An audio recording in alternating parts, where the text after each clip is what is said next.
Ever stood under a sky so wide your secrets felt small? Here on the Cowboy's tales we ride, the stories of the West campfire, truths, trail dust, memories, saloon whispers, gritty human, sometimes messy. Every tale is a horizon to chase.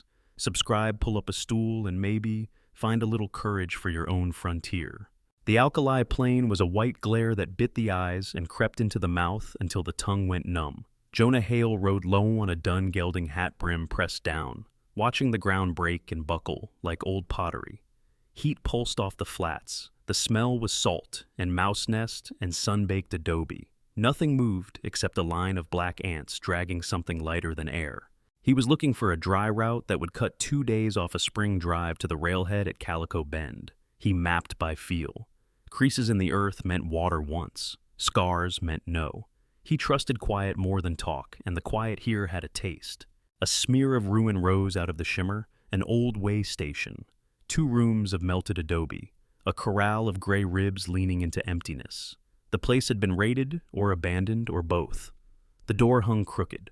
Wind sang through the cracks and came out thinner. Jonah stopped in the lee of a fallen wall and let the dun breathe. He listened. No tack creak, no horse scent that did not belong to his. He slid the Winchester free and laid it across his thigh. A small sound came from the shade. Not an animal sound, not quite. A scrape, a catch of breath, a hand on rotten wood. He moved along the wall with the rifle ahead of him and looked around the corner. She was crawling toward a dry trough, one knee dragging one bare foot swollen to purple. A man's flannel hung off her shoulders stiff with old blood, too big and too dirty, and she kept her face turned away as if the light itself could strike. Her hair looked brown with dust. When she shifted, it flashed red. "Hold up," he said. She tried to stand and could not. The trough was empty anyway. Her hand found splinters slipped, and she went down with no sound at all. Jonah knelt at arm's length. He checked the ridgelines again, the far rims. No movement. He set the rifle down, palm flat on it, and reached his other hand into the shadow. He touched her wrist. It was hot and dry as baked brick. The pulse under his thumb fluttered like a bird caught in a sack. "Water," she rasped. "Slow," he said. He unslung his canteen and tipped a sip to her lips. She drank like she had learned about pain. Swallow, stop, breathe, swallow. In the corner of his eye, the world kept a hawk still and far. He shifted and brought her face to the light with 2 fingers under her chin. The skin was a mess of yellow and blue. Her lip was split and gone hard at the edges. One eye was swollen shut. The other opened a sliver and found his. Green, haunted and steady at once. He knew that color. Kansas in late summer. Whitewashed church blind in the noon sun. A preacher with a voice that filled a dirt street, and hands that stayed pale no matter how much he worked them. A young woman behind the church hanging sheets that snapped in a prairie wind. A man watching from his saddle and not stopping. A creek at night. A canteen passed without names. The memory touched him, then moved on like a snake crossing his boot and sliding into brush. "Nora," he said before he meant to. Her mouth tightened over the name as if it tasted of iron. She flinched with her whole body and rolled away. Her breath came in small chokes. She put both hands to the ground to push herself back and got nowhere. "Easy," he said. "Nobody here but us." She made a sound that could have been a laugh and could have been a warning. Jonah looked at the bare foot again. The skin was split deep along the heel. The toes had gone thick. She would lose it if he did nothing. He did not like doing nothing. He poured a little water into his palm and rubbed the dust from her lips so he could see where they were. A clump of her hair stuck to his wrist. Under the grime, her face was pale as spilled lime. The air inside the ruin was a degree cooler. It smelled like dead wood after rain, though there had been none. "Why are you out here?" he asked, careful not making it a question that needed more than a word. She didn't answer. Her eye held on him for a breath, then slid to the rifle, then back. The look was not begging. It was inventory. "Any men with you?" he asked. She shook her head once. The movement cost. "Tell me if you hear anything." He stood, went to the doorway, took the ridgelines again. Heat haze layered the world. A vulture tilted and corrected. That was all. When he came back, she was shaking. He saw the tremor in her hands first, then the way her jaw worked and set. Fever had hold of her and was not letting go. He got the dun in close.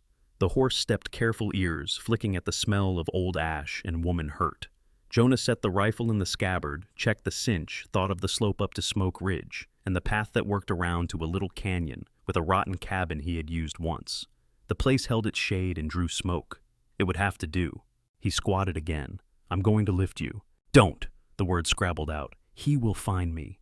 Jonah looked past her into the place where a man would be standing, if a man was near. There was nothing there. He met her eye again. He had his own ghosts. He kept them behind his teeth. "Not today," he said. He slid his arms under her with the care he used for a green colt. She felt like sticks in a sack. When he stood, the world tilted not from her weight, but from something that went through him and hit bone. He settled her high in the saddle and climbed up behind her, her head tipped back into his chest. Her breath came fast, then slowed against his shirt with the rhythm of the horse. "Drink," he said. He set the canteen to her mouth again and pulled it away when she swallowed too long. "Breathe." They moved out of the ruin into the open white. The dun threaded the broken corral and found the faintest track up toward rock. The sun carried a smell of hot silver. Dust lifted and settled on their boots, on his sleeves, on the ends of her hair. He felt her go rigid once, then twice, as if some memory reached up and took her spine in its hand. The second time she spoke without meaning to.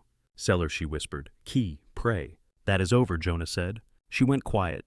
He could feel the heat burning through her shirt into his arm. He pulled the canteen again and touched it to her mouth. The dun took the grade, slow head low, steam rising off its neck. On the ridge the wind had teeth. It cut the sweat and left salt on his lips. He could taste alkali on her skin where his chin brushed her hair. The station fell away behind them until it was only a square of darker dust. Cloud built a thin bruise on the horizon, a color between purple and green that the desert understood. Far-off thunder answered itself in a hollow voice. The dun's ears flicked and stayed forward. Jonah tracked the old miner's trail by scars that ran like seams through the rock. He kept one hand wrapped around the reins and the other over her forearms, not holding, only present. He could feel the bones there and the tremble under the skin. "Name," she said at last, not quite a question. "Jonah Hale." She breathed once in a way that made it sound like she had already known. He let the land do most of the talking. Smoke Ridge rose dark ahead, cut by a crease that held black brush and the promise of cooler air. He kept them in the shade when he could, skirted a wash where the gravel slid under the dun's hooves, and listened for anything that belonged to men who wanted him to hear them. The pocket watch in his vest ticked once, then again, then faded into the hoofbeats. It had a crack across the face that ran through the letters he never finished scratching. He pressed the watch with his ribs and kept riding. The heat laid itself over them and stayed. His shirt stuck under his arms. Her breath warmed and cooled and warmed again. The ridge shadow stretched like a hand. He turned the dun toward it.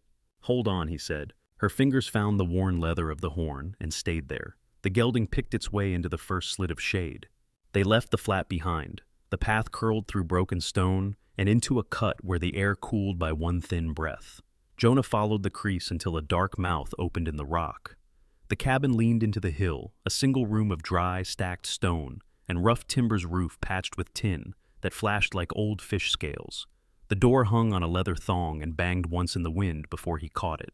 He slid down and felt his knees answer with a crack. The dun lowered its head and blew dust. He eased Nora into his arms and carried her across the threshold. The room held a fireplace, black, with a rope bed frame without a mattress, a table made from a door that had lost its house. It smelled of cold ash, mouse, and old rope.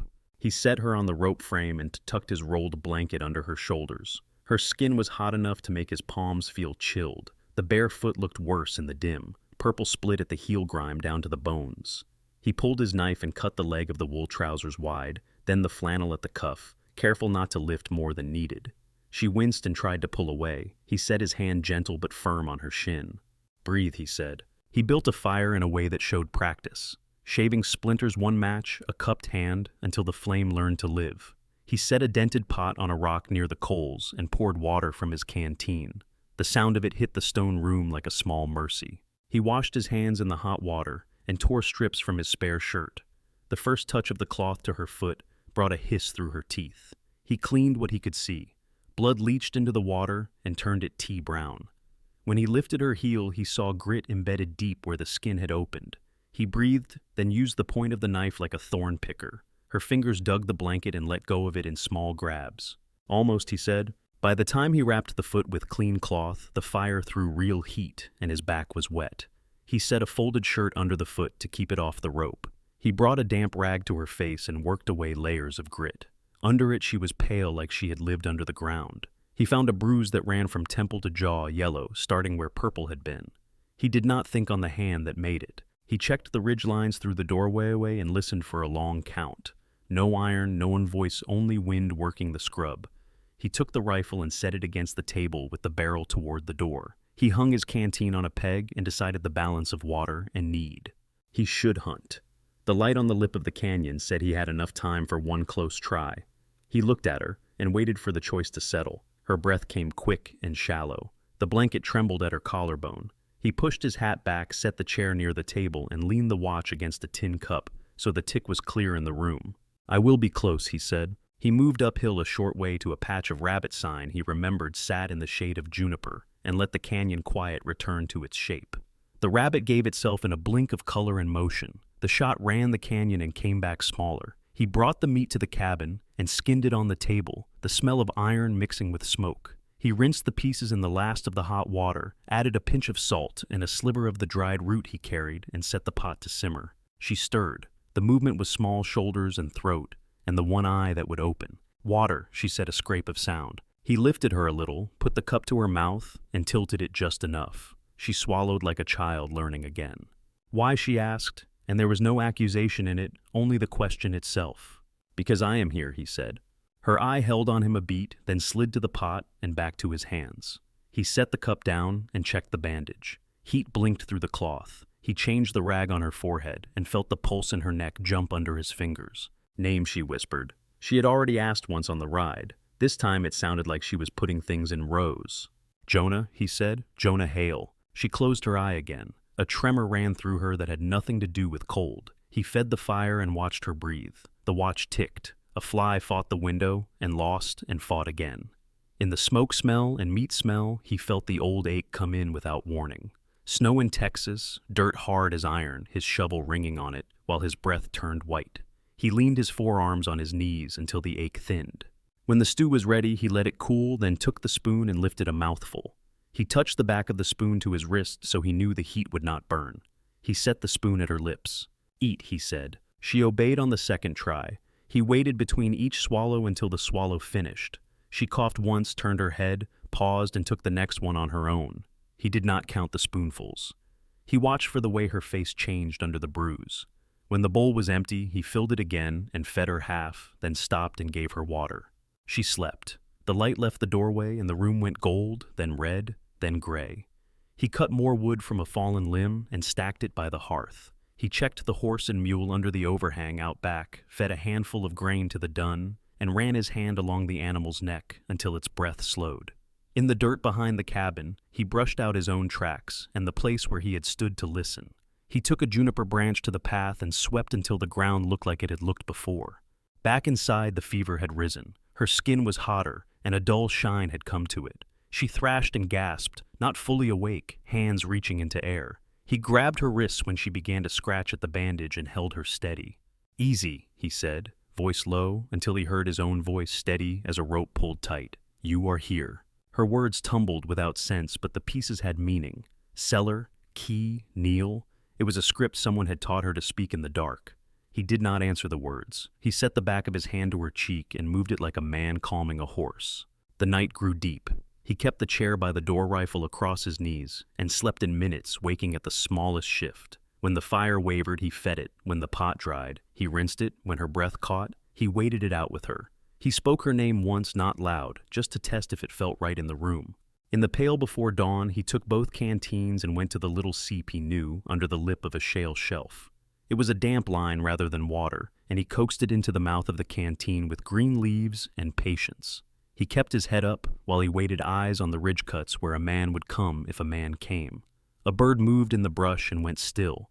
When he had enough, he walked back the long way so his tracks crossed rock. He boiled new water and changed the bandage. The foot had gone less angry at the edges. He cleaned the cut on her temple with a cloth he had boiled, and when she flinched, he said her name and the flinch passed. She woke proper near noon, her eye clear, the fever not gone but not in command. She looked at the room as if seeing the walls for the first time, then at his hands, then at his face. "I know you," she said the words rough but certain. He nodded. "Kansas," he said. "The creek," she said. Her mouth tried a small smile and could not quite make it. "You gave me water." "I had it," he said. She looked at the bandage on her foot, and then at the pot, and then at the rifle. Inventory again. Her shoulders relaxed and then drew tight. "You should have left me," she said. Maybe he said. The words settled like ash. She picked it up with her eyes, turned it over, and set it down. "Hungry," she said. He nodded and ladled more stew and set the bowl in her hands, but did not help her sit. She did it on her own, with a small sound in her throat that could have been pain or stubborn. She ate with care, eyes on the bowl, and when her hands began to shake, he took it and held it steady so she could finish without spilling. After she ate, he stepped outside and watched the ridge again. The sky had put on a thin skin of cloud and taken it off. Heat pressed from above. The cut in the rock held on to cool and breathed it out like a secret. He checked the overhang again. The tie rope the mule's load, then went back in. She was awake and watching him. He saw the study in her look, the way she put him into some shape she could live with. For a moment, they sat in the slow sound of the fire. The tick of the watch kept its line through the air. "My name," she said, and her mouth went dry for a second as if it tasted wrong to say it. "Nora Hart." He did not say he knew it. He nodded once. "Thank you," she said. And it was not a big word the way she said it. It was a fact among other facts. "Rest," he said. "Let the heat work through and leave." She lay back on the rolled blanket and turned her face toward the fire. He pulled the blanket to her throat. The flicker put red in her hair and made the bruises look like they belonged to someone else. He set another log on the coals and watched the flame find its path in the grain. Outside, the wind moved across the ridge and ran a finger through the brush. The tin on the roof clicked and went quiet. He listened until he knew every sound in the room and every sound outstir it, and then he let the chair take his weight and closed his eyes for a breath. By late light, the wind turned and sharpened. It came down off Smoke Ridge in a steady hiss that lifted grit and drove it into every crack. The tin roof clicked and went still, then clicked again. Jonah stepped outside and felt cold bite through the sweat in his shirt. The dun stamped once under the rock overhang and tossed its head. The mule stood with its rump to the wind and did not move. He hauled the last armload of dead juniper inside and dropped it by the hearth. He set a flat stone against the door to kill the rattle. The room answered with a close hush. Smoke curled up the dark throat of the chimney and took the scent of rabbit and old rope with it. Nora watched him from the bed frame with the blanket to her chin. The bruise on her face had gone yellow at the edges. Her good eye tracked his hands the way a desert hawk watches a mouse.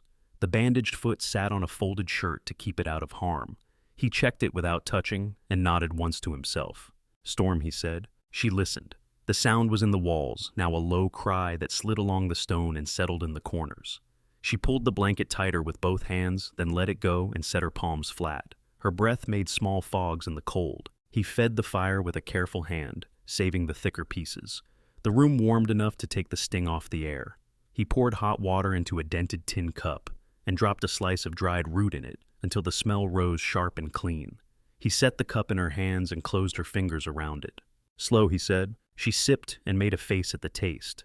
He poured himself a cup and drank it as if it were a habit. His hands were stained with smoke. The backs of his knuckles had thin white scars that caught the firelight. He did not seem to notice them. The first blast hit hard enough to push the door a finger width. The thong creaked. Jonah wedged a length of timber against the bottom to brace it. Dust sifted from the beam and turned in the light. The roof groaned once and settled. The cold came all at once then. It was not air, it was a presence. It crawled out of the seams in the rock and sat with them. The fire fended it off in a circle that felt too small. Jonah added wood and watched the stack drop toward nothing. "We will use it all," Nora said. "We will use what we need," he said. The wind screamed for a time, dropped, climbed again. He checked the animals once more and came back with his coat dusted white. A sheet of hard pellets rattled on the roof and skittered into the yard. He rubbed his hands together over the fire until the blood came back and then rolled his shoulders to warm the muscles under the coat. "Eat," he said. He put broth into a tin bowl and handed it to her with a spoon. She took it and ate with the steady rhythm of someone who had decided to live. Steam rose around her face and dampened the hair along her temple. When her hands shook, he steadied the bowl and did not take it from her. The woodpile went to half and then less. He broke the bad leg off the table and fed it in and did not look for another piece to follow. He watched the coals and managed them like a banker counting coin. By midnight, the cold pressed into the blanket. Nora lay stiff with her shoulders hunched, as if that could protect her spine. Her teeth clicked once and she clenched her jaw to stop it. Jonah stood from the chair joints popping. "You will freeze," he said. "I am fine." He looked at the fire, at the wood that was not enough, at the way her breath ran fast. He pulled his bedroll from the wall and shook it out. He set it over her and then lay down on the edge of the frame on top of it. He turned onto his side with his back to her and pulled the blanket so it covered them both. His coat smelled of smoke and horse and wind. "We do not need to touch," he said. There was a long space where the only sound was the wind in the tin and the small sounds a body makes when it is trying not to shiver. Heat started to pool between them. Her breath steadied. He stared at the dark line where the wall met the ceiling and tried to count the ticks of the watch on the table. The sound got lost in the howl outside. A gust slammed the door and made the brace jump. The rope bed squeaked under them and went quiet. Nora moved a fraction of an inch closer, then stopped as if she had met a fence. Her hand slid out from under the covers and out across the hard canvas of his coat. It found his chest where the beat was. "Jonah," she said. He did not answer. Her hand lay there light, then pressed as if to be sure he was solid. The air between them felt charged. She lifted her face and kissed him. Her mouth was dry and cold, and she did not seem to care. It was not a careful kiss. It was hungry and uncertain at the same time. He flinched. Not much, but enough. He pulled back and turned his face away. His whole body went hard as if he had grabbed a live wire. "Do not," he said. The word came out rough and caught on something. She retreated as if from heat. The space she left behind felt colder than the room. She slid back to the edge of the bed and pulled the blanket up as if it were a shield. He heard her breath change. It turned thin and fast. He did not move. "I see," she said. Her voice did not sound like it came from the same chest. He kept his eyes on the wall. "I did not mean," she said, and stopped. The sound that came after was part laugh, part sob. Pity, then. He rolled onto his back and stared at the dark. The wind roared. The fire popped and threw a weak light across the ceiling. He sat up and the bed squeaked again. "Pity," he said. "You think that is what this is?" "You pulled me out of the dirt," she said. "You fed me like a child. You kept me warm. You will not touch me because I am filthy to you." He held her arm. His fingers closed around it without thought. He felt the bone and the thready muscle and let go as if the touch itself had burned. "I am afraid," he said. The words were quiet and tight. "I am not ashamed of you. I am afraid." She waited. Her breath hitched and waited too. "I buried my wife," he said, eyes on the coals. "I buried my boy. I put them in the ground, and I told myself I would not feel again. I can watch for sign. I can stop a wound. I can sleep in a chair and wake with the first sound. I do not know if I can lose one more person and still know how to stand." The wind took a breath and gave it back. The tin clicked. He set his elbows on his knees and let his hands hang. The firelight made lines on his face that had not been there when the night began. She lay very still. The anger that had stiffened her ran out of her like water and left quiet. She turned onto her side so she faced him. The blanket rasped against the rope. "I was a wife," she said, voice steady and small. "He called it that. He told me what the word meant. It meant kneel. It meant cellar. It meant do not speak. I do not know what you are saying. I only know I am tired of being cold." He looked at her then. The bruise, the eye open and clear, the cut on the lip, the hair stuck to her temple. He breathed once, as if he had been under water. "We keep warm," he said. He lay down again and turned toward the room. He lifted the edge of the blanket and settled it over both of them, so it sealed the cold out. He set his hand on the bed between them, palm down, a mark without claim. She set her hand near his, not touching close enough that he could feel the air move. The storm ground its teeth on the ridge. The cabin held. Hour by hour, the fire fell to a deep red, and he brought it back. He dozed and woke and fed it again. Sometimes her shoulder brushed his coat and moved away. Sometimes it stayed. Neither of them spoke. When the roof popped, they both opened their eyes and listened together and closed them again. By gray morning, the wind had tired itself out and gone into a long, low moan. Cold still clung to the stone and the blanket, but it no longer reached for the bones. Jonah sat up and put wood on embers. The flame broke, licked, and caught. The room took a breath with it. Nora opened her eye. The fever had let go and left her skin damp and cool. She watched him without moving. He looked back and nodded once as if they had finished a thing without saying what it was. He poured hot water and dropped the root in, and the smell rose and spread. He handed her the cup, and she took it with steady hands. The foot held its clean white under the bandage. The cut on her temple had scabbed to a thin line. He pulled on his coat and went to the door and lifted the brace. The thong sighed, and the leather gave a little. He opened the door, a hand width, and cold air washed across his face. The world outside was colorless and hard. Ice clung to the brush like thin glass. The dun raised its head and blew steam. He shut the door and set the brace back. He rubbed his hands once and held them to the fire and did not speak. The watch ticked on the table, regular and small. The cabin smelled like smoke and water and a root that cleaned the air. The wind rubbed the stone softer now. He sat and the chair creaked. She sipped at the bitter drink and did not make a face. They stayed close to the heat and let it do its work. The cold waited at the margins and could not cross. The cold thinned to a clean bite and then to bright air that burned the lungs. When the sun got clear of the ridge, the cabin felt small and the fire felt loud. Jonah checked the wood to stubs and ran a hand over the mule's withers. The bags told the truth. A handful of flour, a small knot of salt in waxed paper coffee ground to dust at the bottom of a sack, and 5 rifle rounds rolling like beans in a cup. "We go early," he said. Nora sat on the rope bed with the blanket over her legs and watched him sort the bags. The bruise on her cheek had settled. Her eye was sharp again. The bandage on her foot was clean and white. She held his pocket knife, turning it in her palm as if the weight could calm her. "I can ride," she said. He looked at the foot, then at her hands. He nodded once. He dug out a clean shirt and a neckerchief from his roll and set them by her. He unhooked his old hat from the peg. The brim was sweat-stained and soft. He set it on the blanket. "Keep your head down," he said. They left at first light. The dun found the grate out of the cut and blew steam. The mule plodded with its ears flat to the light wind. They crossed flats where the earth cracked in hexagons and then bunched into hills the color of a smoke-burned pan. Calico Bend sat beyond a low line of cottonwoods, a scatter of buildings baked pale in the sun.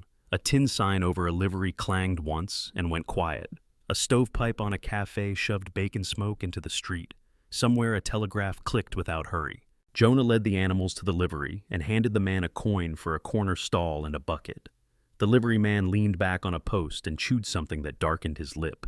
"Dry year," he said. "It is," Jonah said. He tied the mule to a shaded rail and checked the cinch on the dun. He took out a single silver dollar and pressed it into Nora's palm with 2 fingers. He touched the knot of the neckerchief to tighten it and stepped back. "Coffee, flour, salt, cartridges if they got any. Quick," he said. "Meet me at the livery." Nora tugged the hat low and walked with a hitch that did not show. She crossed a strip of sunlight to the shadow of the boardwalk and kept to it. Her breath tasted like tin in yesterday's fire. The general store sat deep and narrow, with a doorway dark as a mine. A bell rang thin at the push. Inside, air held dust and kerosene, and the sweet sour of molasses. Sacks of grain sat stacked like short walls. A string of harness hung by the door with brass buckles greened at the edges. A man in a vest stood behind the counter and only looked up with his eyes. 3 others leaned elbows and did nothing. Nora went to the back and took a small sack of flour off a lower shelf. She weighed it in her hands and set it by the counter. She added salt, a little brown bag of coffee, and a box of cartridges with a split corner. She kept her head down. She could feel the men watch the way a man feels rain coming in his bones. "Anything else?" the storeman said. His voice carried quiet and flat. "No," she said. The bell rang again. Boots hit plank slow. The room shifted without meaning to. The new person did not come to the counter. She stood near the door and drew all the eyes that had been on Nora. "Well," the woman said, "I declare." Nora knew the voice.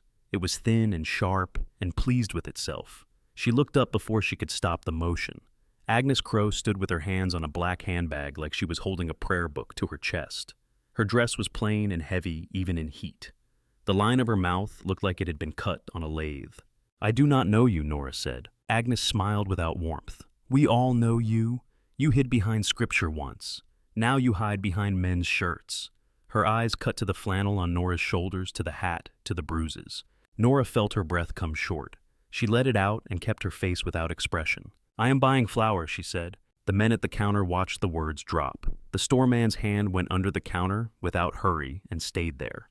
"Folks warned us," Agnes said. "Said a redhead stirred trouble up country and burned a house of God to ash. Said she ran from holy judgment. Said the devil took a wife in Kansas and she slipped her leash." Agnes studied Nora's face, as if reading the page. "It is you." "It is not," Nora said. The words felt wrong in her mouth. She had spent too long saying other wrong words. Her throat tightened. She could taste the cellar damp and old. She closed her fingers on the edge of the counter to keep her hands from shaking. One of the men laughed under his breath. Another spat into a brass can and missed. "Ma'am," the storeman said to Agnes, but he did not finish the sentence. He was looking at Nora the way a man looks at a thing he might sell twice. Nora counted out coins and set them in a neat row.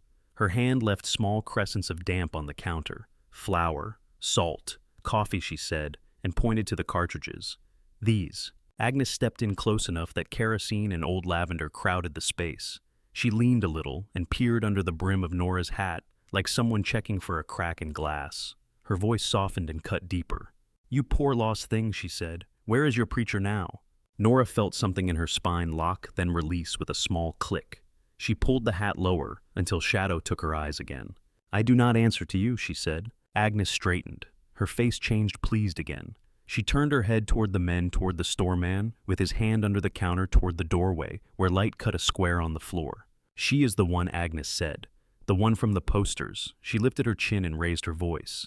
"She is Clara Levington by another name. A killer and a liar." The room breathed in. The men moved. The storeman lifted the shotgun into view. The twin mouths looked like black wells. Nora looked at the door and measured the distance. The bell sounded behind her. She did not turn. Jonah filled the doorway. He took in the room in one slow pass. He looked at Nora's hands on the counter, at the shotgun at Agnes. His face went from nothing to stone. "Time to go," he said. Agnes reached for Nora's shoulder like she meant to stop her with fingers and faith. Jonah stepped between them and set a coin on the counter that hit wood with a hard ring. "Paid," he said. The storeman did not look at it. He looked at the rifle in the scabbard on Jonah's back, and then at the coins, and then at the woman with the sharp voice. He did not move. "Get your things," Jonah said. Nora scooped the coffee and salt and pushed the flour sack up with her hip. She grabbed the cartridges and tucked them under her arm. Jonah backed them to the door with his body to the room and his hand near his belt. The bell clattered against the wood as they went out. The heat in the street hit like a slap. The boardwalk flexed under boots and gave a little. Jonah took the flour without looking at her and set it on the saddle. He lifted Nora and set her on the dun. The horse shifted and blew and then stood. He swung up behind her and took the reins in his left hand. Voices rose behind them. The shotgun did not fire. Agnes shouted words that had been old even when she learned them. A man fumbled with a belt. Someone else tried to sound bold and did not make it. Jonah turned the dun into the street. He pulled the mule into line and set his heels to the gelding with a firm touch. Then he reached back with his right hand, pulled the Winchester free, and pointed it straight up. He looked at the sky, not the people. He fired once. The crack jumped off the buildings and came back at them. Pigeons rose from the roof of the hotel and flapped in a ragged wheel. The echoes died quick and left a shock of silence, the way a wave leaves a wet line on sand. The street opened like a gate. Men jumped aside and grabbed hats. A horse shied at a post. Agnes stepped back and found herself against the water trough, with her mouth open and no words left in it. Jonah did not look at any of them. He set the rifle across his thighs and kept the gelding straight. He made the turn by the livery without slowing. The liveryman held the bucket in both hands and watched with eyes that did not blink. "Hold on," Jonah said. Nora put both hands to the horn and locked them there. Her leg throbbed where the bandage pulled. Her chest felt too small. The dun went from walk to swing to run as the street fell behind. Dust lifted and wrapped them like cloth. She did not turn her head. She felt the heat off Jonah's chest on her back and heard him breathe in time with the stride. They took the track past the last house and the last fence and the last cottonwood. A dog barked itself small and stopped. A child watched from a step with one hand over both eyes to make a visor. The town slid away until it was only a row of gray boards, and then it was nothing at all. Open flats took them and gave them to the distance. The sun slid to one side. Shadows stretched thin. The dun held a strong run without asking. The mule kept up with a stubborn bump of shoulder and hip. Jonah looked once over his shoulder without turning his head and kept going.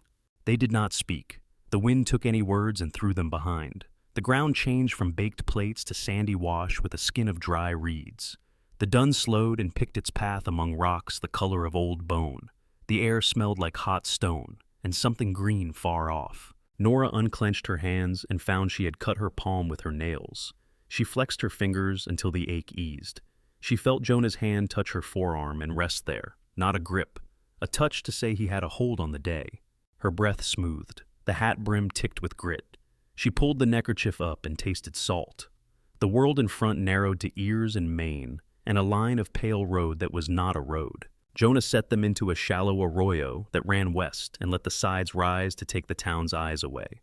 The sun fell behind a curtain of thin cloud, and the light went soft. A crow rode a fence post that had lost its fence and watched them go.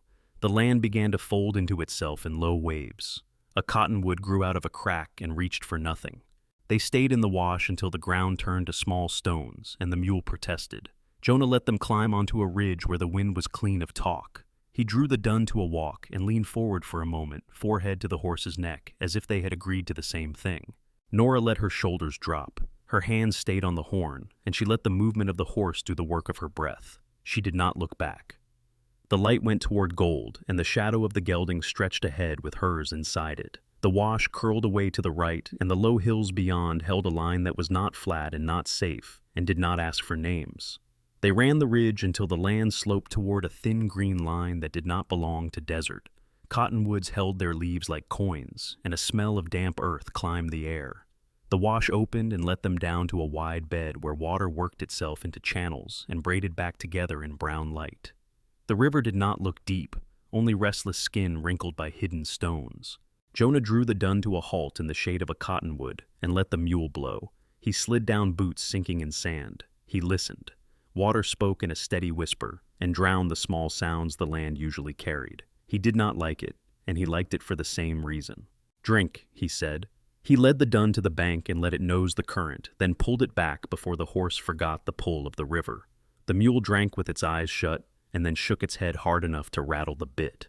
Nora eased herself down and stood with one hand on the saddle to take the weight off her bandaged foot. The run from town had brought color to her face that did not belong to fever. She breathed like she had been holding breath for an hour and finally found air again. The hat brim threw a cool strip across her eyes. He walked upstream 20 paces, watching for a place where the bottom rose pale and smooth. He found a gravel bar that almost met another bar from the far side, a shallow that looked honest. The far bank held taller brush and darker shade. A blue heron stepped and stabbed and swallowed a silver flash, then folded itself and lifted away. Jonah raised his hand to call Nora forward. The bullet came like a hot finger along his skull and slapped the cottonwood behind him. Bark stung his cheek. He did not think he moved, dropping to one knee and sliding into the low brush by the bank. He felt the ground through his palm damp and cold. He smelled river mud and old leaves. "Down," he said. It was a tone more than a sound. Nora dropped where she stood and crawled to the bole of the tree. She did not look for him. She pressed her cheek to the bark and watched the river through a strip of grass. The second shot cracked and tore a splinter off the log near her shoulder. She flinched and forced herself still. She saw it then. A flick of gunmetal in the cottonwoods opposite, half hid by limbs, just above a tangle of willow. The glint vanished, then found her, and went dark. "Across," she whispered. Jonah nodded once even though she could not see him. He passed the reins behind a low snag and tapped the dun's shoulder. The horse set its feet and waited. He slid the Winchester free and checked the magazine by touch. 5. He breathed slow, mouth open, shoulders loose, and studied the far bank for a pattern. A voice came off the water warped by distance. "Nora Hart," it called, "or what you are calling yourself now. I have a paper with your face on it and a purse that says you belong to me."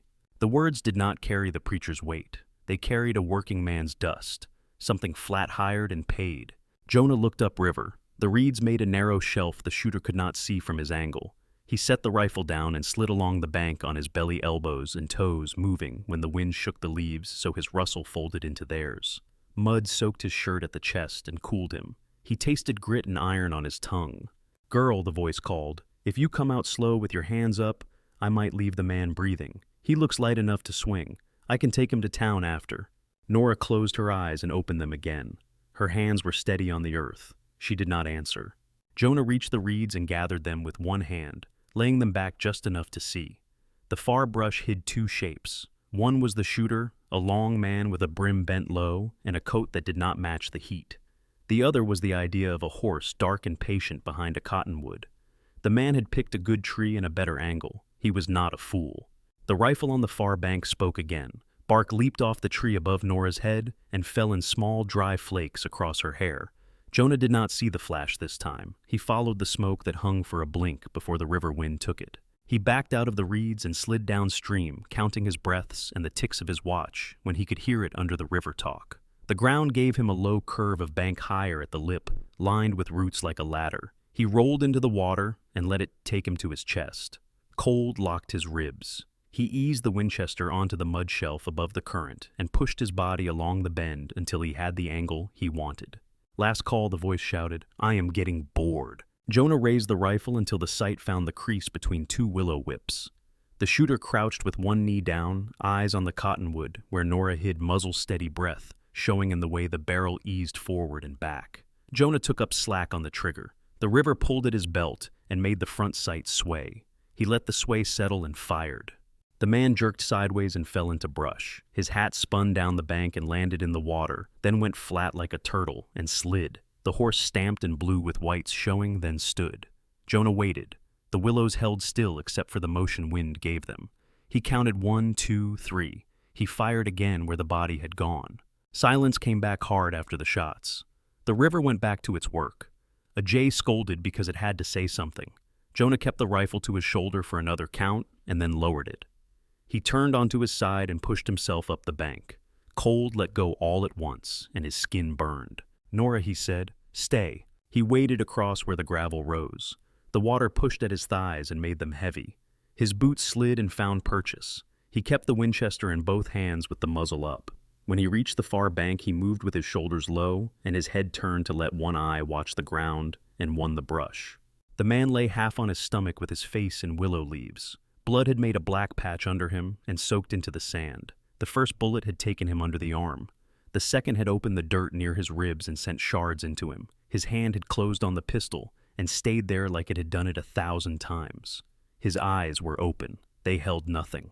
Jonah took the pistol, a nickel revolver, clean and well-oiled, and spun the cylinder. One round gone. He set it aside and went through the man's coat. He found a folded paper in an inside pocket greasy with sweat. He unfolded it and saw the drawing that was meant to be Nora. The likeness was poor and good at the same time. The words under it were simple. He read the number and the town official that had signed and kept breathing. On the next fold, a second poster waited. The name was not hers. It was his. The drawing was better. He did not stop to read what people had written under his face. He folded the papers and put them back in the dead man's pocket. He took the man's canteen and the cartridges in his belt, then hooked a finger in the belt itself and dragged him a yard into deeper shade out of simple habit. He let the leaves fall back and cover what they could. When he stepped into the river again, heat ran over his skin like fire. He did not feel the third shot. He heard it. The pain came like a hammer a breath later. It shoved his left shoulder and turned him half around. He fell to one knee and caught himself on the gravel with his good hand. The Winchester slipped and he caught it by the barrel and held on. Across the river, a second man ran through the brush. Gun low, eyes on the water mouth, hard. He had circled upstream while Jonah worked. He fired again, and the shot hit the surface with a slap that threw water in a fan. Jonah lifted the rifle and fired from the knee. The man stumbled, righted, fired wild, then pitched forward and was gone in reeds. Jonah listened for the sound a body makes when it does not get up and heard it. He waded the rest of the way with his teeth gritted.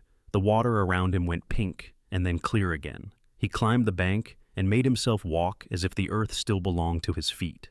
He did not look back. He set the rifle down by the cottonwood and leaned against the bark. He slid his back down until he was sitting and then let his head fall back. The world swam and steadied. Nora crawled to him and put her hand on his face.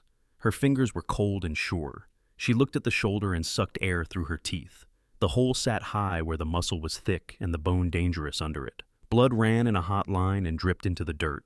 The back of his shirt was torn and wet. His mouth made a shape that was meant to be a smile and did not hold. "He is down," he said. "Two." "Hush," she said. She pulled the bandana from her neck and wadded it and pressed it to the wound. He hissed and closed his eyes. She looked at the mule, at the bags at the fire that was not built yet, and at the sun that had not gone far. She found the tin cup and the small pot and the flint and steel and blew a spark into life under a clutch of dry twigs. Smoke lifted and took the smell of blood and river with it and brought it back. "Water," she said. He nodded once, jaw tight. She pulled the canteen and poured over his shoulder until the blood thinned to rose and then ran clear. She put the pot close to the new flame and dropped the needle and thread in it. She tore strips from the inside of her shirt with her teeth and hands and made them clean in the boil. She moved fast and neat as if the knowledge had been waiting for a purpose. "I have to sew," she said. "Hold still." He set his good hand on the ground and dug his fingers into sand. He breathed in and let it out slow.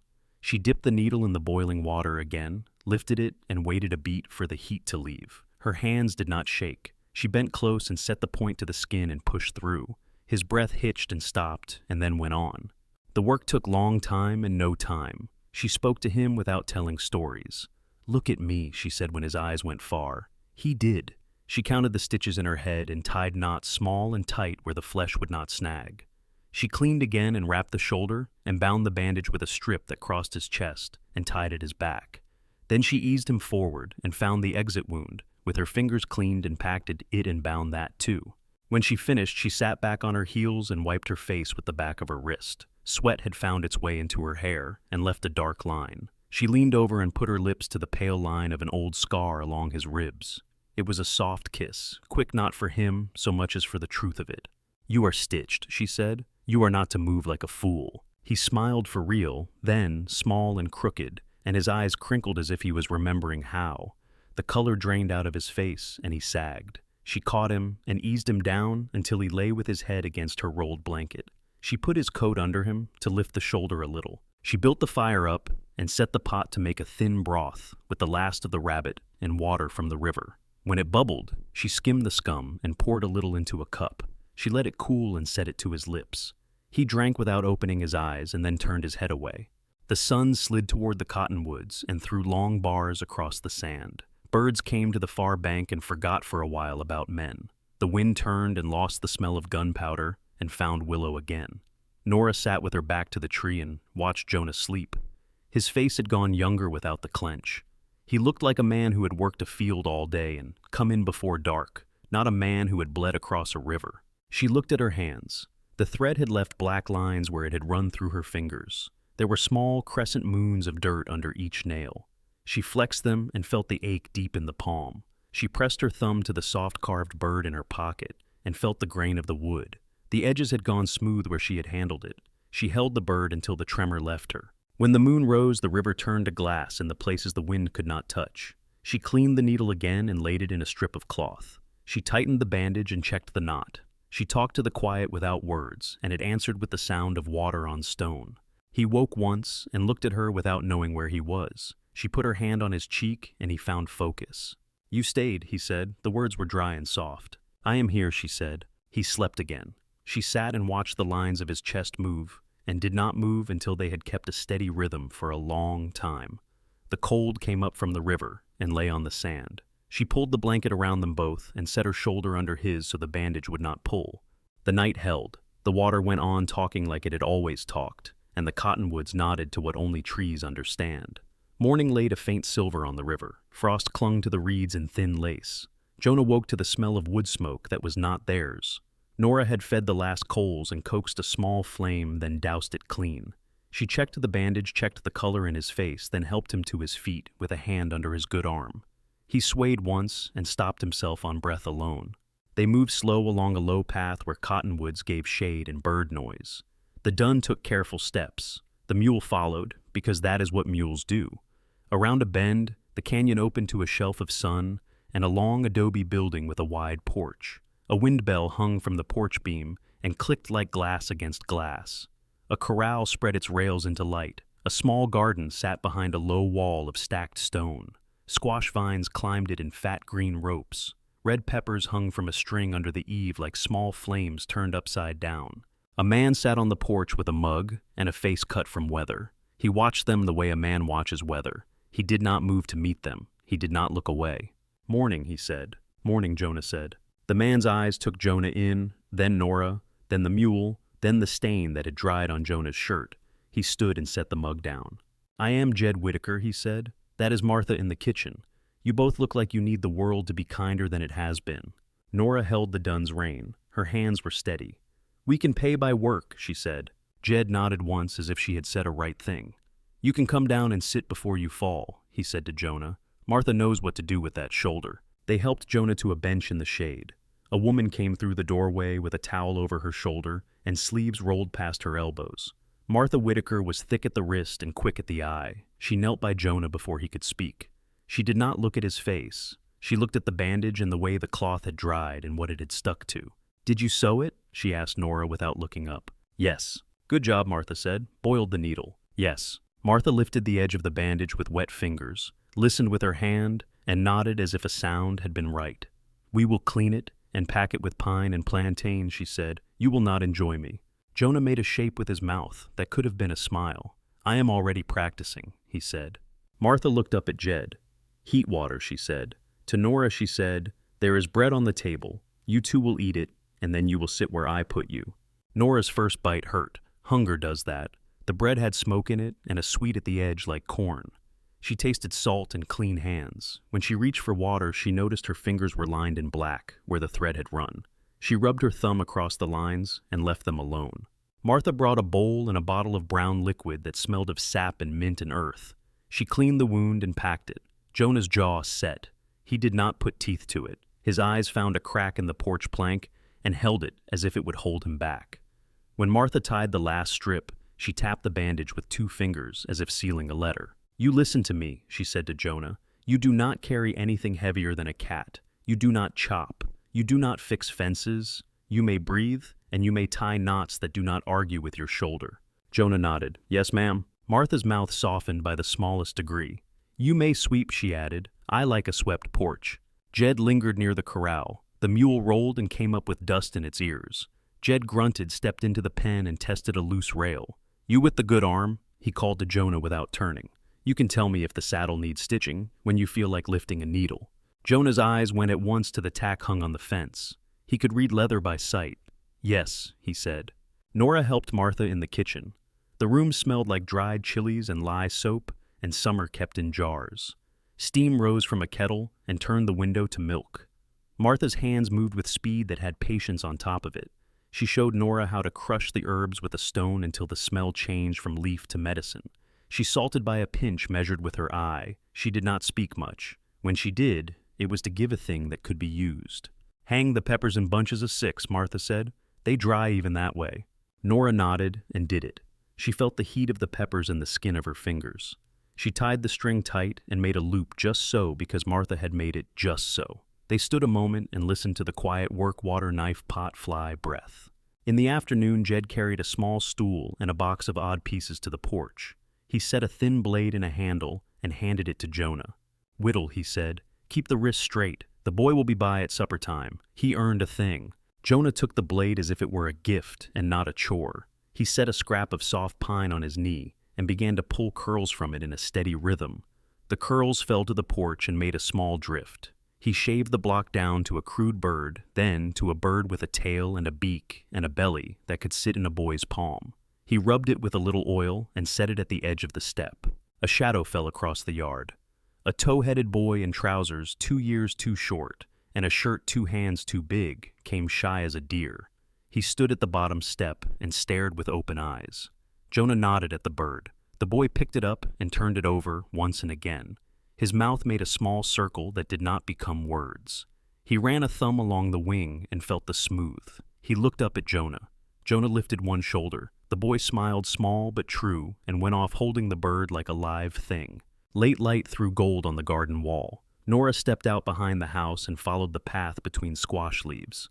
The vines made a low hush when the breeze went through. She stood by the largest plant and felt the dirt with the back of her hand. Warm. Fine. She knelt and opened the small pocket at the seam of her skirt. She took out a ring-thin gold plane scratched in 3 places where it had caught on rough work. She weighed it in her palm and felt nothing rise to meet it. She dug with her fingers at the base of the vine until the earth was dark and cool. She set the ring there without ceremony. She covered it with soil and pressed it firm. She sat back on her heels and looked at the plant. A bee worked a yellow blossom and left dust on the lip of the petal. She wiped her hands on her skirt and stood and did not look back at the place. Martha watched from the porch without speaking. She did not nod and she did not smile. She turned to the kitchen and set 2 bowls by the stove. At supper, they ate stew that had corn and rabbit and a few beans that had given up softness. Jed ate with the slow certainty of a man who has earned his bites. Martha ate like someone keeping time. Jonah ate with care left-handed and neat, the bandage clean despite the work of the day. Nora ate until a warm calm spread from her throat to her belly. When she set down the spoon, she felt the weight in her shoulders drop a little. After Jed walked the fence line and came back with wire, Jonah held a coil with his knee and hand while Jed twisted and tied. They did not waste talk. The sounds were small and exact wire pliers, boot scuff breath.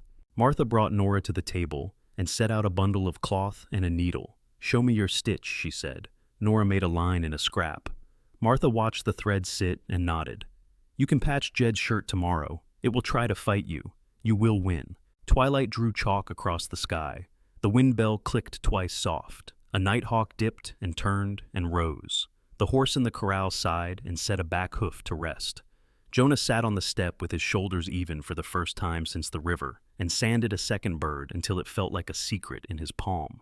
Nora stood by the garden wall and watched the squash leaves lift and settle like breathing. When the stars came, the porch boards held day's warmth in their grain. Jonah stretched his legs and felt his body remember the shape of less pain. Nora leaned against the post and let the night hold her. The house settled. The corral creaked. The wind moved across the mouth of the canyon and took nothing with it. Late heat lay on the porch like a blanket no one wanted. The wind bell ticked once and went still. Jonah sat with his arm in a sling and a strip of shade across his boots. He was sanding a second bird, making the tail and the small curve of the back where a thumb could rest. The knife moved slow and sure. Nora strung peppers under the eave in sixes, the way Martha had shown her. Red against adobe. The air tasted like dust and chili and old wood. Hoofbeats came from the east, not the road a cut through greasewood, where men with business preferred to ride. Jed looked up from the corral and wiped his hands on his pants. A rider slid out of the light. Black coat, black horse, hat brim straight as a rule. He did not hurry. He did not smile. He reined in where the yard opened and let the horse stand and breathe. His eyes did a slow sweep and came back to Nora the way a compass finds north. He reached into his coat and pulled a leather sack and tossed it onto the porch. It landed with a heavy ring and lay open enough for coins to show. "Reward in the name of righteousness," he said. His voice carried smoke and sawdust and a pulpit someone had built out of a crate. "I am Silas Pike. I seek a red-haired harlot who burned holy ground and murdered a man of God. I was told she passed this way." No one moved. Martha stepped into the door frame with a towel over her shoulder and stopped there. Jed kept his hands low and close. Jonah stood. The sling rustled. He set the small bird down and picked up nothing at all. "The lady buys bread," Jed said. "She waters the squash. That is what we have seen." Silas looked at Jed, then at the money, then back to Nora. His mouth bent like he tasted something sour. "You have seen more," he said. "I will have her." "You will have the road," Jonah said. Silas's gaze slid to him. He took in the sling, the set of the shoulders, the quiet face.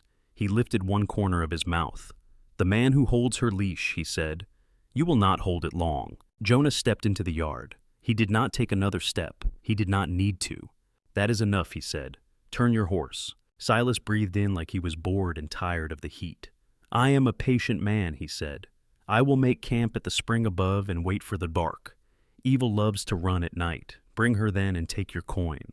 Or do not, and I will come take what is mine to take." Martha's voice came quiet and hard. "This is a house," she said, "not your pulpit and not your arena. Do not put your shadow across my door." Silas turned his head as if to answer, then tasted the room and thought better of it. He looked once more at Nora, pulled the reins, and set the black to a walk. He did not look back. He took the draw that led up to the spring. The wind bell clicked against itself and went still. Jonah watched the rider until brush took him. He went inside and came out with the Winchester and a handful of cartridges. He checked the chamber, then the sling, then the sky. The sun had fallen to the west and turned the ridge black at the top. Nora stepped in front of him. "No," she said. "Yes," he said. "You cannot fight him," she said. "Not with your arm." "I can," he said. "I will." She put both hands to his chest, fingers spread. "He wants your anger," she said. "He wants your blood on his story." Her voice was even. Her eyes were clear. "He is not the river. He is a man with a mouth." Jonah looked down at her hands, then up. He did not take a breath before he spoke. "I will not watch him put a rope on you," he said. "I will not talk to his mouth while he aims a gun. I will stop him breathing if I have to." Nora felt the old word rise, the one that made her small. She pushed it down and held her place. "I am not asking you to watch," she said. "I am asking you to hear me. Let me speak in the open where ears can hold it. He will not stand under it." Jed put a hand on the porch post. Martha folded the towel in half and in half again. The yard held its breath. Jonah's jaw worked and then set. He slipped a knife into his belt and tightened the sling. He took the rifle, and the moon caught the steel. He nodded to Jed. He did not nod to Nora. "I will go up the wash," he said. "You stay with Martha." He stepped into the shade of the greasewood and left the yard in lines of dust that settled quick. Nora stood and watched the line where he had gone until her eyes burned. Then she went inside and tied her hair back. She took a lantern from a nail and filled it. She found the small bottle of pine and plantain Martha had corked. She put both in a bag with clean cloth and a needle and thread. Martha watched. "You will not help him by running blind," she said. "I am done with blind," Nora said. "I will go toward the spring, not the road. If you come, bring Jed and the boys. Bring your eyes." Martha stepped to the door and called Jed with one word. He answered with one nod. 2 ranch hands came from the garden with quiet feet. Martha took her old rifle from the pegs and checked the site. They did not talk about plans. They did not name fear. They walked. The spring sat in a crease where rock held water like a secret. Cottonwoods grew close and made a roof that turned the moon to a green light. Water slid out of the stone and fell into a pool lined with wet moss. The air was cool and held the smell of iron and something sweet. Silas had kept his word. His horse stood tethered to a willow. A small fire had burned to coals and smoldered with no flame. Silas stood beyond it, coat off sleeves, rolled knife in his hand. Jonah came from the side with the rifle raised. Silas moved when the moon put him in shadow. The knife flashed. Jonah fired and missed by inches. Silas hit him low in the ribs with his shoulder and drove him into rock. The rifle went skidding and thumped soft into moss. The sound of fist on flesh carried in a dull way. Jonah swung with his good arm and took Silas across the jaw. Silas grunted and drove the knife for the shoulder. Jonah turned. The blade cut his forearm and opened a wet line. He caught Silas by the wrist and drove him into the tree and felt the shock in his own bones. The knife fell, hit the root, and lay a hand away from Silas's fingers. They grappled. It was clumsy and hard and closer than a fight should be. Silas's breath had the sharp of whiskey and hunger. Jonah's breath had smoke and river. Silas went for the pistol at Jonah's belt. Jonah grabbed his wrist and squeezed until the hand went slack. He hammered Silas once more at the temple and let him drop. He bent and took his own gun and brought it up, both hands around it to keep the arm steady. "Stand up," he said. Silas rolled onto his side and pushed to a knee. Blood ran from his scalp and made a dark shine in his hair. He looked up through it and smiled a little. "Do it," he said, "then kneel next to her ghost." The words hit like old nails. Jonah set his stance and tightened his grip. "No," Nora said. She stepped into the clearing with the lantern high. The light cut a clean circle and put edges on everything. The cottonwoods breathed. The spring moved. Jed and Martha and the 2 boys stood at the rim with guns low and sure. Their faces were made of stone. Nora went to the knife first and slid it back with her boot so it rang against a rock.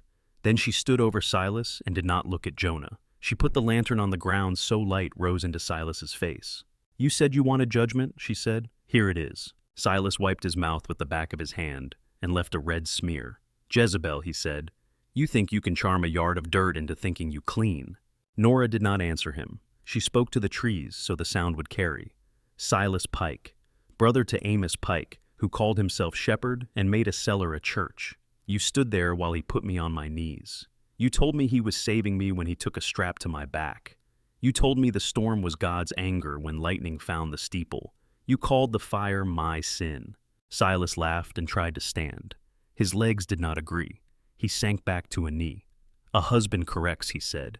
"You were a rebel and a thief of men's peace." Jed's voice came quiet. "What did you see with your own eyes?" he asked Silas, not moving. Silas flicked a look at Jed, at Martha, at the boys. He saw he was not alone with his words. He wet his lips and found more air. "He was firm," he said. "He did what a husband must." The collection money was light that night because she made him soft. He went back for it. The beam fell. The Lord weighed him and took him. She ran. Nora felt her throat lock and then open. "Tell them about the cellar locks," she said. "Tell them how long. Tell them how often." Silas's mouth thinned. He looked at the ground. "You needed penance," he said. Martha stepped out of the shade and into the ring. "Say the word," she said. "Clean." Silas looked at her and knew she would not move, and that no coin would touch her hand, and that the men behind her would not lift him if he fell. He was used to rooms that bent to his voice. This one did not. "He locked you in," he said. "He beat you. He made you pray. He took the money when the church burned. He was my brother." The last line came out between his teeth like a bone. Silence took the clearing for a breath while water talked to stone and back again. "You will leave," Jed said. You will ride out of this canyon and not put your shadow here again. If we see you, we end it where we see you." Silas looked up the slope where he had come, then at the horse, then at the gun in Jonah's hand. He spat blood to the side so it would not stain his teeth. He pushed to his feet and swayed. "You think you have made her clean," he said. "You have made yourself targets. Men with less patience than me will come." "No more talk," Martha said. Silas staggered to his horse, untied the lead with fingers that fumbled, and pulled himself into the saddle. He did not look at Nora. He did not look at Jonah. He put his heels to the black and let it carry him into dark brush. The sound of hoof on stone went small and smaller, and left only the spring and the trees telling small truths. The lantern light shook. Nora turned and saw Jonah lean into the cottonwood and slide until he sat. The front of his shirt had gone dark again. The cut on his forearm had opened back up, and the bandage at his shoulder had bled through in a new place. His face had lost its color. He tried to smile and did it for half a heartbeat. "You," he said, "you are something." Then his eyes rolled back and he went loose. Nora was already moving. She tore strips of clean cloth and pressed them into his arm and shoulder. "Hold here," she told one of the boys, and he did without thinking. She set the lantern close and uncorked the small bottle and packed the wound with the mash. She kept her voice low and steady. "Breath," she said. "Breath in, then out." Jed knelt and slid his hands under Jonah's shoulders. "On 3, he said. Martha took the feet and gave Nora a look that was not a question. They lifted and carried him along the trail that smelled like water and stone and pine. The lantern light swung and put moving shadows on the trunks. The wind came up the wash and cooled sweat and blood in the same touch. Nora walked at Jonah's head and kept her palm on his cheek so he would not go too far from the world. The spring talked behind them. The yard lights of the way station waited ahead, small and steady, as if they had always been there. Jonah slept and woke in short pieces. Martha's room smelled of pine and damp earth, and the sharp clean of alcohol burned from a still. She checked the dressings at first light and again when the shadow reached the porch step. Her fingers had the kind of gentleness that knows bones. Nora learned the rhythm of the house. She carried water-shelled beans into a tin pan, tied peppers in sixes, until the red line under the eave grew long. When Jonah sat, she sat. When he dozed, she stepped outside and breathed where the wind could find her. On the 3rd day he walked to the porch on his own. The sling held his arm to his ribs. His skin had the color of a man who had given too much to the ground and had taken a little back. He sat with his back to the post and sanded the second bird until the grain rose under his thumb. The windbell clicked and fell still. Jed checked the corral rails and said nothing he did not need. Near noon, a small dust came along the road, thin and steady, with a sound that belonged to cattle moved without fuss. A drover rode a narrow-hipped sorrel and led 2 pack ponies. He was sunburned in a way that did not heal. He swung down and stretched and spat brown into the yard dirt. His eyes took in the porch, the Peppers the mule with the white ear, the sling on Jonah.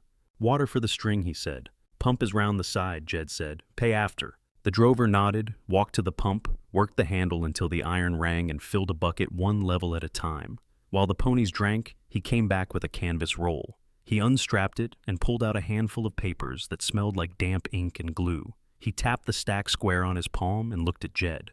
"News," he said. "Bad and worse. Folks in Red Mesa held a meeting. They made a committee with a fancy name. They wrote a letter to the editor and passed the hat. Telegraph said to tell every station from here to the border. They want a certain man fetched." He pinned the top sheet to the porch post with a thumbtack and stepped back. The ink was still soft. The sketch had hold of a jaw and a set to the eyes that was easy to know even for those who did not want to know it. Wanted stood over the picture as big as a shout. Under it, $1,000. Under that, a string of words about murder of a holy man and a harlot for company, and armed and dangerous, an answer to Jonah Hale. No one spoke. The wind moved a little, and the paper breathed against the post. The ink caught light in a wet sheen. The drover looked from the page to Jonah like a man weighing whether to see what he had seen. He pulled his hat brim and gave a slow nod that was not agreement with anything. A committee for civic virtue, he read off the bottom. Folks with clean hands and loud mouths. If I was you, I would be moving. That much money wakes men who sleep through their own house burning. Martha's hand found the towel on her shoulder and clenched without moving. Jed did not look at the drover. He looked at Jonah and then at Nora. The room under the porch roof felt small enough to fold and put in a pocket. Nora took one step toward the poster and stopped. Her body remembered other papers. She did not touch this one. She looked at Jonah. His face had gone pale again. Not the chalk of pain this time, but something colder. He stood and did it steady. He was close enough to smell the ink. He reached up and pulled the tack. He folded the paper once and then again. He did not crumple it. He did not tear it. He held the square in his hand like a deck of cards he did not want to play. "This is not yours," he said to Nora. His voice was even. "This is his. The man who could not stand under what you said." The drover shifted and made a small face as if he had bitten a seed. "Look," he said, not unkind. "I do not ride for money like that. I drive cows. I put up signs because the postmaster sees me and asks. But you know how men are. 1,000 turns friends into wolves and strangers into family. I would move quiet. I did not see you. Do not make me see you." Jonah gave him a coin and a second coin and said that was for the water. The drover took both without counting and went to his ponies. He left the stack of posters on the porch rail, like a snake a man finds and puts down, because he does not like his own hand on it. When the hooves faded, the yard found sound again. A few bees worked a bloom. The windbell tapped glass on glass. The peppers made a soft, dry clack, like fingernails on a tabletop. Nora picked up the folded sheet from Jonah's hand and looked at it for a count, and then set it on the step. "I brought this," she said. "No," Jonah said. "I did," she said. The word came too quick. She took a breath and tried again. "His brother came here for me. He did not get me. He will take you any way he can. It is a trade to hurt me a different way." See. Jonah's eyes held hers, then slid to Martha, then to Jed. He saw the line that had formed without anyone moving. He let out a slow breath. "We thank you," he said to Martha and Jed. "We will leave this afternoon." Martha shook her head once. "You will leave when the sun is down, and your face is not a thing a man can count from far. You will not leave on an empty belly." She turned and was in the kitchen before anyone could answer. The towel trailed behind like a flag. Jed stepped off the porch and drew a map in the dust with a rusted nail. "You take the ridge on the east side," he said. "Stay high where the wind keeps scent off you. Do not follow the wash. That is where a man waits because that is where a man would walk. You will see a rock like a broken tooth. Turn there north by east. Count 3 junipers in a line and cut right. There is a basin sick with willows. Water sits there and stays a while. Keep to the stone flanks. Do not make a fire on a ridge line. Do not silhouette. Walk your horses when the ground shines. Let the moon work for you, not against you." Jonah watched the nail cut arcs and marks. He watched the nail stop. He looked at the line of junipers and put them between his ears. "What do you know about men who read posters?" Jed added. "They do not read the ground," Jonah said. "Sometimes," Jed said. He scuffed the map out with his boot. "Sometimes they get lucky." Nora packed with careful hands. Bread, 2 hard ends of cheese, a sack of beans, a twist of coffee, the bottle of medicine, clean cloth, the small roll of needle and thread, a tinder tin, a few peppers tied by the stems. She wrapped each thing in a piece of old shirt so nothing rattled. She put the bird Jonah had carved into her pocket and felt the shape settle against her hip. Martha brought a bundle wrapped in a checked coal and put it into Nora's arms. "Stew thick enough to cut," she said. "Eat a little at a time, not all at once." She slid a small paper twist into Nora's palm. "For fever. It is bitter. You will drink it anyway." Nora's eyes went warm and she looked down to cool them. "I do not have money for this," she said. "You will mend a shirt the way I like it when you come by again," Martha said. "That is money." Nora nodded. Martha pulled her in and held her a second. The embrace was firm at the top of the back. Martha smelled like soap and smoke and something green she would not name. "Eat when you are afraid," Martha said into her hair. "It makes a body remember it is a body." Jed brought a small coil of rawhide and put it in Jonah's good hand. "For cinches that lie about being tight," he said. He looked at the sling and raised one eyebrow. "You can ride." "I can ride," Jonah said. "So do that," Jed said. They led the dun and the mule to the yard. The sun had softened and slid a little toward the canyon mouth. Light lay long and gold on the peppers. The windbell touched glass to glass and made a sound like a quiet promise. Jonah checked the mule's load with his one hand, then let Nora check it again. She tugged the knots and nodded. He lifted the saddle skirt and tested the latigos. He gave the dun's neck a long stroke. The horse leaned into it and breathed out. Nora did not wait for his hand. She put her foot in the stirrup and swung up. She settled her weight and found the horn and looked straight ahead. The hat brim threw shadow over her eyes. When Jonah set his foot and pulled himself up behind her, the dun shifted and took both without argument. Martha and Jed stood with the porch between them like a threshold. The two ranch hands lifted their chins once in a quiet salute that was not show. The boy with the wooden bird came to the edge of the yard and held it up, then pressed it to his chest. Nora lifted 2 fingers from the rain, and the boy grinned and ran back into shade. Jonah looked at Jed. He did not say be well. Jed did not say do not die. They shared the kind of look men use when a word would make a thing smaller. Take the East Ridge, Jed said, as if he had not said it before. We will, Jonah said. They turned the dun toward the cut that rose behind the garden wall. The mule leaned into the slope with the sigh of an animal that knows work the way it knows water. The peppers behind them clicked in the light wind. The windbell sounded one clear note and was quiet. Nora set her hands and felt the heat of the leather. Jonah's palm slid over her forearm and rested there. They rode into the crease while the day let go of its hold. The sound of the way station fell away in pieces. The yard, the garden, the corral, the house. Then only the slow rasp of brush on stirrup, and the small rush of a quail breaking cover, and the long pull of breath when the ridge gives a view of open country. The folded square of paper sat in Jonah's pocket warm from his skin. The map Jed had drawn lived in his head. The light ahead turned the ridge tops to blue. They took the East Ridge at dusk and let the dark do them favors. The dun moved to the slow rhythm of a long night. The mule kept its steady pull and did not complain. Moonlight laid silver across the rock and made the land simple. Jonah leaned close to the horse when the ground tilted, reading the wind with his face. Nora rode quiet breath, even hat brim low, the folded poster warm against Jonah's ribs. The world opened at gray first light, a dry creek climbed between shoulders of stone, then stopped, pretending to be a path, then let them through. The ridge fell away, and there it was, green where green did not belong, a long basin held in arms of red cliff. A creek ran clear over stones the color of bread crust. Aspen leaves shook a clean silver and spoke in a language that sounded like water. Smoke from 2 or 3 stoves made light strings that did not rise high. Jonah drew the dun up and let it blow. Nora sat with her hands on the horn and watched the valley breathe. The cold night left her lungs, and something else left with it. A hawk lifted from a snag and curved away toward the far wall. They chose a bend of creek where willow grew thin, and the ground lay flat enough to take a wall. Jonah walked the space with measured steps, counting with his fingers.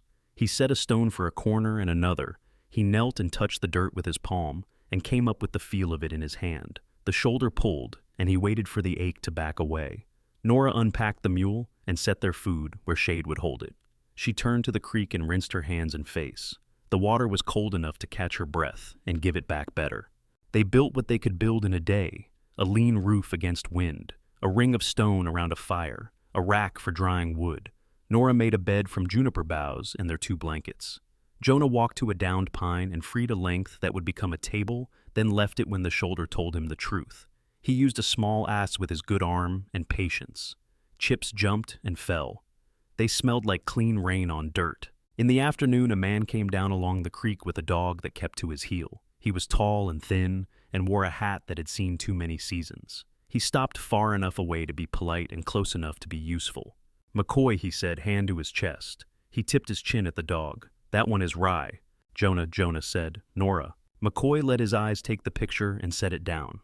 You found the soft ground, he said. Water sits under that bend. Frost comes early. You will plant high and harvest low. Nora wiped her hands on her skirt. Where do we buy seed? She asked. Pine Gate, McCoy said. Old Colton sells what comes through. We got leftovers from last year if you want a handful of beans and potatoes with eyes. Chickens too, if your heart is set on fresh eggs and feathers everywhere. We have work, Jonah said. McCoy nodded once. Everyone does, he said. Bring your good arm and your knife. My barn roof hunts the wind when it should not. He went away the way he had come, dog quiet head in the kind of half-bow men give when they see people who have decided to stay. They walked to Pine Gate the next day and came in by the wide side of the road. It was one street with buildings that leaned on each other. The trading post sat in the shade of a cottonwood that had cracked the boardwalk in 2 places. A bell above the door rang like a coin. Inside, the air smelled of coffee leather and an old jar of peppermint that had lost its fight with time. Gus Colton stood behind the counter and weighed flour in a scoop. He had a face that had been carved once and then worn smooth by years. He did not look up at the bell. He looked up when he had the measure right and set the sack down. Salt is 40 cents, he said. Jonah put coins on the wood. Colton's eyes flicked to Jonah's shoulder, then to Nora, then to the mule gear. On the wall behind him hung a paper with curled corners. The drawing on it was too good. Colton glanced at it and then pulled a sack of oats from the shelf and swung it to cover the face without looking like he was covering anything. He tied the flower with twine and slid it across. Nora added a packet of seed and 2 nesting boxes that had been built by someone with more effort than skill. Colton wrapped the seeds in brown paper and wrote a small mark on the corner with a carpenter's pencil. "Plant after the frost leaves the willow," he said, "not before." "Thank you," Nora said. Colton scratched his chin and looked past them at the door as if counting shadows outside.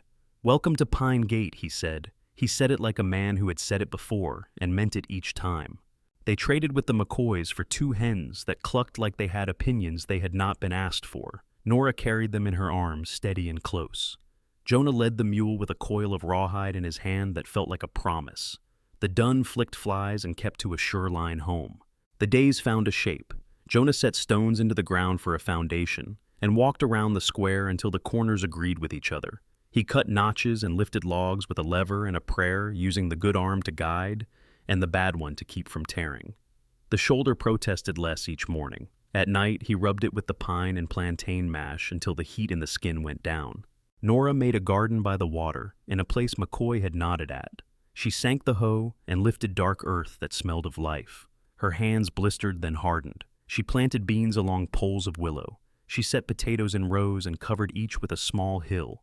She hemmed the bed with stones warm from the sun and spoke to the hens without words when they came too close. Word spread along the creek like water does. At the far place where cabins gathered in a rough half circle, children watched when Nora passed. Thin knees under patched pants, hair the color of wheat and dust, eyes that had learned to go quiet. She carried a small loaf cut in squares wrapped in cloth and knocked on a door with a bent hinge.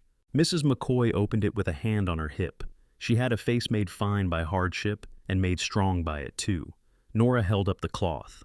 "Cornbread," she said, "and a question." They sat on the step and shared the bread while Rye the dog pressed his head into Nora's knee and sighed. Nora spoke without push.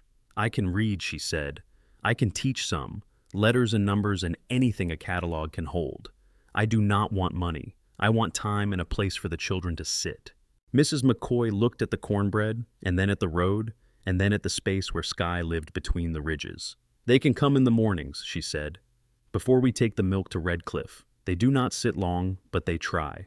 The first day there were 3. They sat on the plank floor of Jonah and Nora's one room and looked at the stove as if it were a person. Nora wrote A on a spare board with a piece of charcoal and said it soft, then said it again. She set a catalog on the floor and pointed to words under pictures of boots and kettles and a sewing machine with gold paint in its curls. "Boot," she said, "kettle." A boy traced the lines with his finger tongue at the corner of his mouth. A girl counted eggs in Nora's basket and got them wrong, then laughed and got them right. Nora took the old Bible Colton had wrapped in brown paper and showed them their names in it, the letters stacked like fence posts. They wrote with sticks and damp sand by the door. The lines slumped and made ghosts of letters, then sharpened as their hands learned. Jonah cut boards for shelves and a table. He set the table by the window where light fell even. Between chores, he sat on the step and whittled a small bird. A boy named Owen stood in the doorway with his hands in his pockets and did not come in. Jonah kept carving without looking up. "You like this," Jonah said when the bird had a beak and a tail. Owen lifted one shoulder the way a boy does when his heart is moving faster than his words. Jonah rubbed the little figure with oil and set it at the edge of the step. He moved his hand away. Owen stepped forward and took the bird and held it like it might leave if he blinked. The cabin rose wall on wall until the logs reached a height that kept the night out. Jonah laid a roof of poles and brush and mud and made the angle right so the snow would slide when it came. He set a chimney of stone that drew clean. He made a bed frame that did not sway. He planed a board until it shone, then made it a shelf for Nora's seeds and the Bible and the small stack of catalog pages that had survived children's hands. Evening settled into a kind of peace that needed tending like a fire. Nora stood by the creek and washed the day off her arms. Water took the dirt and left skin and scars. She watched fingers become hers again, not the preacher's, not fear's. Frogs started up in the shallows and crickets set a beat that matched the heat leaving the air. Inside, Jonah lit the lamp with a match struck on the stove door. He set the bird for Owen on the windowsill until morning. He sat at the table and sharpened the knife with the long pull of steel on stone. The sound was steady and low. He looked up when Nora came in, and the look said what he did not say. She smiled like a person who had worked until the body complained, and then found the body's answer in a chair and a bowl and a roof. They ate beans and cornbread and talked small. The day had been full and did not need a telling. The hens settled with soft sounds in the roost Jonah had made from scrap. The creek kept its own counsel and did not ask them to explain anything. The night came to the window and set itself there like a friend who watches the door. Nora pulled the catalog toward her and ran a finger down the page of slates and pencil boxes and paper tied with string. She did not say a plan out loud. She closed the book and set it under the shelf. Jonah laid the knife aside and touched his shoulder where the bandage was thin and clean. He breathed in and out, and the breath did not catch. They sat a while easy. Then they banked the stove, then they slept. The cabin held its heat, and the valley kept its quiet. The creek talked to the stones, and the aspen leaves answered in the same key. Word traveled the valley in the quiet way that meant it was true. A priest was coming through. He would say Mass in the McCoy barn on Sunday. Folks nodded at the turn in the road and said little. The children tried on shoes that pinched and did not complain. The barn smelled of hay dust, and last summer, benches had been dragged in and set straight. Sun fell through the high gaps and pale shafts, slow with motes. Jonah and Nora came late enough to sit near the back, close to the wide doors that faced the creek. The hens had been chased out and left only a few feathers to say they had lived there first. The priest was old and walked with a limp that had nothing to prove. His hair lay white against a brown face. When he spoke, the words came plain. He did not raise his voice and did not need to. He told the story about a father who watched the road and did not shut the door. He did not say fire. He did not say punishment. He said, "Come home," in a way that made the barn larger. Nora listened with her hands folded on her skirt. The sound lifted and set itself down. She watched the way his hands made shapes in the air and put them away again. She felt the people around her breathe.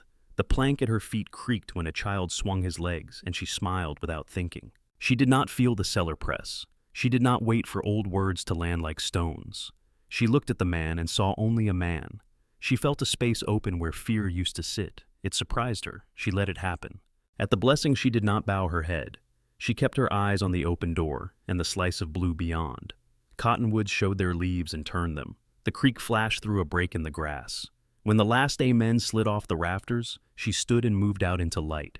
Jonah followed and kept his hand on the small of her back without thinking. They stood by the fence while people shook hands and talked about a calf born backwards and weather, and the way the priest's mule had an eye for gates. Mrs. McCoy put a hand on Nora's forearm and squeezed it once. Nora squeezed back. The road home felt short. The creek went by a little faster than usual, as if pleased with its own work. The fence posts cast thin shadows straight as strings. Jonah walked with his hat in his hand. Nora stepped in time with him and did not fill the quiet with anything. That evening, clouds gathered from the west without hurry. The wind went soft and cooler. A first drop hit the porch rail, dark and round. Then the second. Then a string of them. Then the whole roof held a music made of small sounds. The air changed and came through the window like clean cloth. Nora leaned her shoulder against the doorframe and watched the yard go dark in spots. Jonah set a pot under a leak and missed the drip by an inch. He moved the pot and missed again. She laughed, the low kind that belongs inside a room. He shook his head and smiled back. They banked the stove. They set the lamp low. They lay close because the rain asked for it. There was no fear in the room, only breath and skin and the fabric of the quilt under their hands. Heat built the way a good fire builds. Slow, sure. She took his hand and led it to the place where trust lives. He answered like a man who had learned to be patient. The rain gave them a pace. When they slept, they did not dream of water taking them. The roof held. The night did the rest. Days ran forward. The valley leaned toward autumn. The aspen by the creek showed yellow first at the edges, then all at once. Air came cold at morning and blue at noon and held wood smoke by evening. Nora traded a jar of plum jam and got a book of poems with frayed cloth boards. She read in a chair by the window while the stew worked itself toward done. She sounded the lines out, not like school, but like tasting something. Jonah shaped a pine board until it felt like a piece of river light. He sat at the table while she read and turned a stick of charcoal in his fingers. He made a line that was meant to be her hair and another that was meant to be the tilt at the corner of her mouth when she looked down. He smudged a shadow with the side of his thumb and pulled it back with a clean rag. He worked quiet and tried not to be caught. She looked up. She stood and came around the table and set her hand on his shoulder. He turned the board away like a boy who had been found with a pocket full of stolen apples. "Let me see," she said. He turned it back slow. The drawing showed her face without the hurt. It showed her eye the way it went clear when she found a thought worth keeping. It was not exact, but it belonged to her. Why, she asked. He kept his hand on the charcoal so it would not shake. "I buried Eliza," he said. "I buried Calhoun. I did not have a picture to hold." The faces go softer at the edges. Some days I can feel the shape of the laughter, and not the laugh. I do not want to lose what I can hold now. She set her palm against his cheek, then leaned in and touched her forehead to his. "You will not," she said. She meant the board. She also meant the other thing. He nodded once and put the charcoal down. The boy. Owen still watched from thresholds. He had a way of standing that made a door seem like a line he could not cross. In class, he scratched letters into sand with care and looked up for permission to breathe. He jumped at loud sounds. He did not take a slate when Nora laid them out. Jonah saw him on a bright afternoon and sat on the step with a scrap of soft wood. He whittled slow, turning the blade with his wrist, cutting the curls, and letting them fall where they wanted. A bird's back came out of the wood, then a wing, then a tail, and a round belly. He rubbed the small shape with oil and set it on the step within reach, and then reached for nothing else. Owen stared at the bird, and then at Jonah, and then at Nora. He slid one shoe forward like a man testing water. He took the bird with two hands and held it to his chest. He did not smile at Jonah. He smiled at Nora, quick and bright, and went inside to sit on the floor near the stove, where the heat lay. That evening the sky went purple at the ridge and green at the center. The willow leaves turned aside to the wind and made a sound like whispered agreement. The first clap of thunder broke clean over the far mesas and came back to them. Lightning stitched a seam from cloud to slope and held there for a beat. The valley winked white and returned to color. Nora stepped onto the porch and took up her place by the post. Jonah set his hand at her waist and dropped his weight into the rail. The air smelled of rain and iron and the mineral secret that rises just before a storm breaks. On the far field, a mare lifted her head and turned her body so the hindquarters took the wind. The hens set their beaks under one wing and stood that way as if taught. Nora watched the line where the sheet of rain walked across the grass. She felt Jonah's thumb move against the bone of her hip in a small circle that said, present in a language the body knows. The first drops came fat and cold. They spattered the yard and turned the dust to a darker shade. Rain reached the porch edge and leaned off it. She thought about Owen and the way his eyes had gone soft when the bird met his hand. She thought about the barn and the old priest and the piece of sky she had kept her eyes on. She thought about the night rain on their roof and the way the water sound had wrapped the room. "You saved me again today," she said. Jonah made a small sound that could have been a question. "Owen," she said, "you showed him I am safe. He believed your hands before he believed my voice." He turned his head and pressed his mouth to her hair. He breathed there, and she felt it. "Sometimes people need both," he said. Lightning laid itself across the ridge and lifted. Thunder rolled and broke and left the soft patter under it. The porch boards took the rhythm and passed it to their feet. The wooden bird on the sill looked back at them with the eyes the knife had given it. Nora leaned into Jonah and let her weight be held. His chest rose against her shoulder. He looked out at the slick grass and the wet backs of the hens and the creek swollen to its banks. He felt the old ache come and go like a wave that had lost its wind. "A storm," she said. "Only a storm." He nodded. The rain deepened and then softened again. The edge of it moved off and left a glitter on every blade. Frogs started up almost at once. The last of the thunder muttered behind the far wall. The world smelled washed. They went inside when the light went from the porch. Jonah set the lamp high and trimmed the wick. Nora checked the small line of bowls on the shelf and touched each with her finger in a habit she had learned from no one. The cabin held the day in its wood. The stove let its warmth out slow. Water ran from the roof in a steady song, and then in a thinner one. Jonah set the pine board with her face on a nail where the lamp could find it. He stood back and looked and felt something ease in his chest. Nora put the book of poems on the table and smoothed the cloth of the cover the way a woman smooths a quilt before she folds it. She came to him and slid her hand into his and found the space between his fingers like it had always been there. They stood in the center of the room and did not move for a time. The rain thinned to a drip at the eaves.